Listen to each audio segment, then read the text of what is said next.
So before I tear this down, I was gonna do a little walkthrough. I did tear one wall down in there, but I'll go through this one by one, room by room. This is do an actual, see if I can get a full, it's a full haunted house. Did have some corn stalks there, but see if I can get this.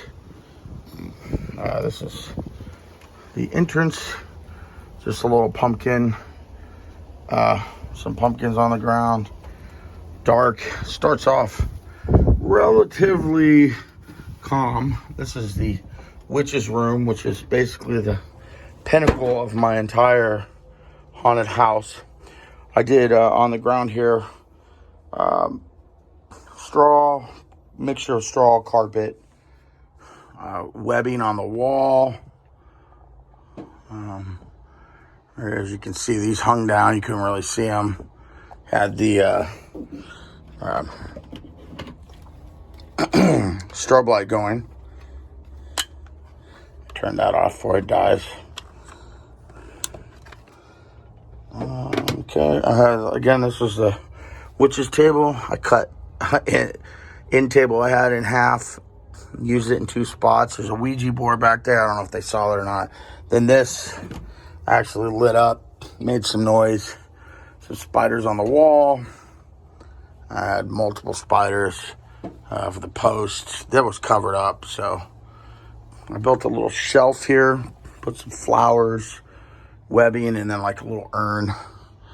And then you had the Blair Witch sticks with a go back evil, and then the spider would go off. This is the corn maze room. Next year, if I do a corn maze, I think I'm going to do a few more corn stalks. I had a strobe there and a strobe there, so it kind of hit them from every angle. There were 6 corn stalks in here, and then at the end, you can barely see, but at the end right here was a was where I was. I stood there. Behind here, you also have the scarecrow here. See him? I don't know if you can see in here. Yeah, there he goes, popping up. Let me turn the light on here real quick. Okay, cool. All right. So I was behind here. It's my little box. There's the scarecrow again. I turned the sound off on him so I could get the scare through here. You had a sign alerting people to go through here. As you would come through here, I had the dog. In here I had straw, pine needles, pine cones. So it kind of felt like it was a you were on the ground. But when you came, you were on an actual ground. Some trees back there. There were skulls in the trees. No trespassing sign. Some more creepy cloth. And then like a door back there. Looked like a barn door. So the dog was outside. We actually got a lot of really good scares with this Bubba thing. He's super loud. Hooked him up to a speaker. Made him a little louder. But no one looked at him and got him. I would also talk through here as well behind the creepy cloth, and got a couple people that way. I put missing poster signs. I used my kids, put them on the wall. I had trees up above. There were more trees, but they fell down. I used simple Dollar Tree lighting. I'll just show you. Simple Dollar Tree lighting. You let the battery die for like 2 or 3 days. These things stay lit. It gives you a very light glow. It's $1.25 or whatever Dollar Tree is now. And you can't see anything in here. You can see enough to walk, but you couldn't see much at all other than, the floor and right in front of you. I attached him, had a creepy cloth on this so you couldn't see. It looked like he was hanging up, and he would drop right before they would, the entrant would get to him. There's some more things here. I did have a scarecrow here, but I moved it. So this was the only room that I really wasn't 100% satisfied with. I feel like there could have been a better scare in here. When you went through here, this is the bridge room. I created a bridge. Really easy. I'll put a tutorial on how I did that. I can't remember who I got that from. But anyway, it worked out perfectly. It's 3 feet. My walls are three. You have like 3 foot through here. But I can't remember exactly where I got that from.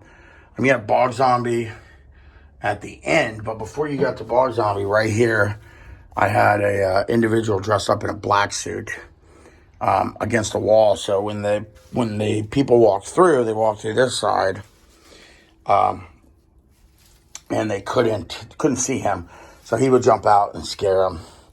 Got a lot of... One thing I noticed, when you put this stuff on the ground, you may have to reset. It gives them the feel that they're not in a garage, which is really cool. But you may have to reset because this stuff gets trampled all over the place. So I had sand in this room.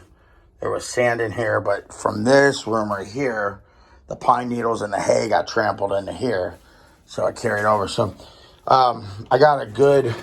When you stepped on the bridge, it made a creepy noise, the creaky noise. I don't know if you can hear that. But anyway, it's just fence board, the 6 foot. Get the 6 foot, not the 8 foot, unless your walls are bigger, unless your rooms are a little bigger. You get the 6 foot, cut it into 3. You drill holes in the end right there. Sponges go on the bottom. You offset them. The outer ring of the board gets 2 sponges on the outside, and the inside gets 2 sponges for the next board. So it gives you that off, creep people out with the noise and that. Plus you had fog, so when you're on the bridge and I hit the Bog Zombie, it looked like he was actually walking at you. I'll give you a little... Well, with the fog, I don't know. I don't think... I tied his hands because he was all over the place. But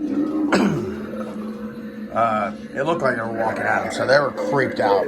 But they had enough room to switch through there. For lighting in here, I just used these little dollar store candles. Let me turn this guy off.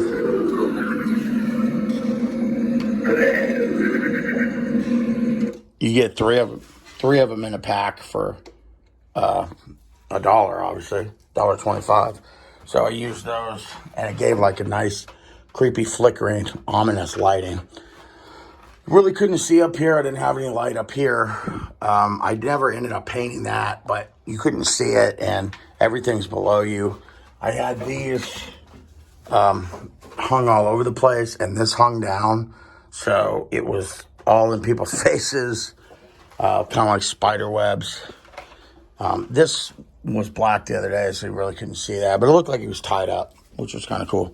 I'm actually taking it down right now, but this was the butcher's room. I had blood splattered all over the wall here. I had some butcher tools, hammers.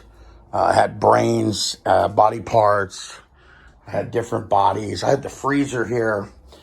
This was the what I used for the walk through here. But here's some of the hands and stuff that were utilized. This was the actual wall, and you had like a 2.5 foot doorway. And then I started taking it down, but this was the barn. This is where I had Michael Myers. I had these little pumpkins all over the place. And Michael didn't really do much except stand there. It was my son. He played Michael Myers, who does a great job. I'll hopefully put a video of him up or a picture of him up in the comments. But I think I did everything. I bought pretty much everything new. I used a lot of outsourced material from not Craigslist, but Facebook Marketplace. And I utilized almost my whole garage except on the right side where the cornfield was, I had about 2 feet there, which I didn't use. So basically, I utilized an 18 by 18 space, and I came out about, I don't know, I guess this is about 4 feet. So about 4 feet I came out of the garage. So it was roughly a 22 by 22 haunted house, but worked out really good. I used off Amazon for the sheets. I got 6 of these really dark sheets. Can't see through them at all. And I made it like a nice 70s feel, 80s feel. I put up old Halloween decorations, a lot of blood. But the first couple rooms were more environmental. So you had the floor, you had the smells. I was using scented fog. I used like a rotten pumpkin and rotten leaves. This old microwave I used in here with blood, as you see all over the place. But I mean, I don't know how many people. It was nonstop for 2 hours. But for the first year doing this, I was very happy. My kids were happy. Everyone got involved, and it was a huge success. But thank you for watching the video. If you have any questions, go ahead and ask me in the comments, and I will definitely answer you back. Thank you.